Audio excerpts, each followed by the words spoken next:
Hello and welcome to another episode of Strange Antiquities. We have this kind of interesting card that's gonna, I think, use 3 buildings on the map to triangulate where we need to go. So let's see what we can find. We're gonna pull this up, I think, just to make it bigger. I'm gonna guess here. When I draw back the curtain, I'm unable to control my exclamation of horror. Behind the dark red velvet is a silent, squirming, seething mass of eyes, all shiny and wet and alive. Fear takes hold before my mind catches up and I understand what I'm looking at. And when I do, I realize that it's looking right back at me. Ugh! The object I'm looking for sits on a small shelf below, and the eyes watch as I snatch it and get out of there as fast as I can. With the perfectly timed thunder and lightning, too.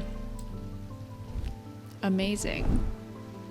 Ever since Jupiter was kidnapped, I'm like so relieved every time he's there. Alright, Sarah. We think we finally located the wreck of the Orion out in the lake. Sadly, our funding has run out and we can't afford expensive diving equipment. But we put our heads together and wondered if there was another way. You're our last hope. I guess they need diving equipment, so they need to be able to go underwater. So let's see. Breathing underwater, maybe? Let's read about it. An ascus allows the bearer to breathe underwater. Oh my gosh. The sensation is said to be the most unusual since it requires one not to breathe at all. Those that use an ascus for extended periods sometimes forget to breathe once they're back on dry land and subsequently pass out. Oh no. The core of the item is cold to the touch, but the ring, sometimes called the halo, stays warm. This has a ring around it. Let's see what this is.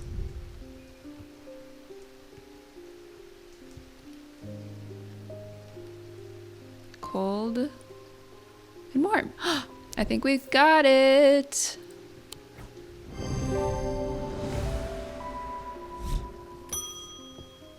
Rowena Hardwick.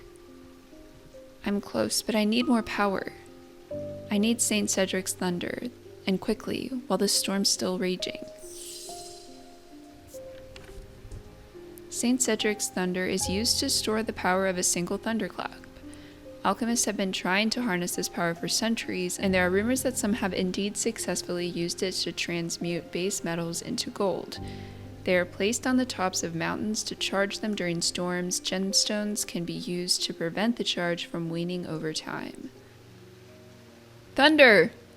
The symbol is thunder. I think that means we guessed that box.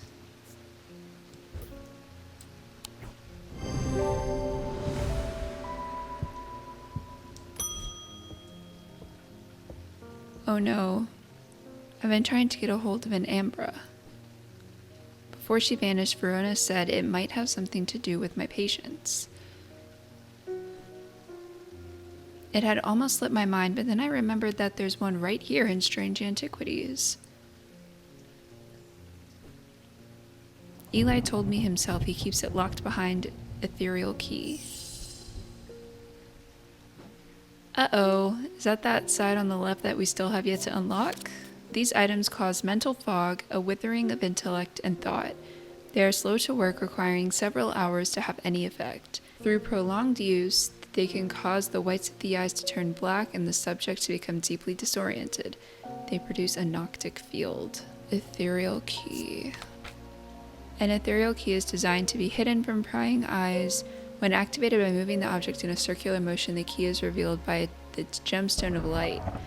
These are rare items and not generally known about outside of thaumic circles. Gemstones of the night power the concealment charm. Oh, it made a key! Okay, and then this will open this? Oh, good. Okay. Now I feel like I need to read about the Ambra again. I have very short-term memory right now. Turn black and subject to mental fog. Okay. Oops. Is that the end of it? I think that might have been the end of it. Okay, so this little guy up here, I was checking, his symbol is confusion. And since they're trying to prevent or cause mental fog, what was Ambra? Cause mental fog. So yeah, I think confusion is a good guess.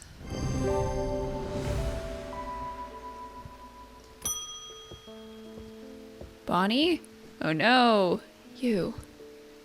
I know you from somewhere. I don't remember why, but this shop was important somehow. I'm sorry, I know I'm not making much sense. I haven't been myself. I'll leave you be. Oh no, poor Bonnie. Alright, Peter. They found some poor soul washed up on the lake shore, an older lady by the sounds of it. Drowned. But that's not the worst of it. Her eyes were all black, just like the others. I'm not taking any chances with the water around here. I'll take Bones Guard. A small item known as Bones Guard can be placed in any liquid to render it safe to drink. King Cedric the Meek was well known to be terrified of being poisoned, and so always drank from the same goblet and always placed a Bones Guard inside.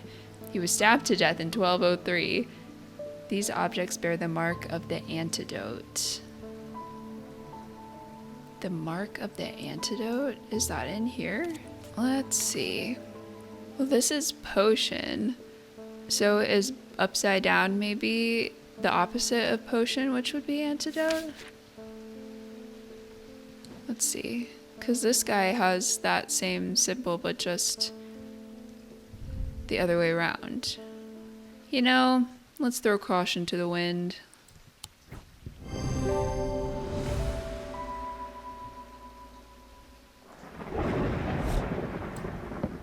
I'm afraid I can't pay you, but I can offer a trade if you'll accept it. Why not? Ah, what's with all the hands? Hands and fingers. Hands and fingers. Put you creepy guy over here.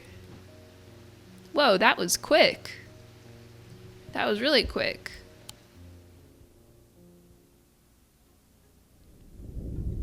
The rider was lucky. He made it to Back Barrow and found refuge there and was nursed back to health. He would later discover his left eye was permanently blackened, like his partner's eyes had been. Oh boy.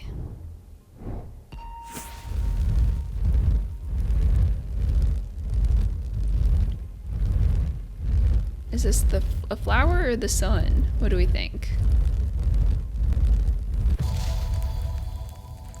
Oh, the sun and the moon. To my left the day, to my right the night. Alright, so that was day 11. We're going to go ahead and close out the episode here. Thank you guys so much for watching. I really hope you enjoyed it, and until next time, bye!